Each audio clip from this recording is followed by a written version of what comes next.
Reward of honesty. 5-minute video script. Opening.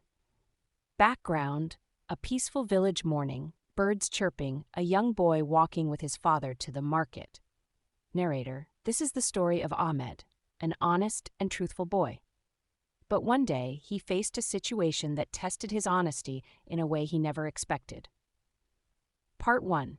The Test of Honesty. Background: Ahmed standing at his father's fruit shop in the market.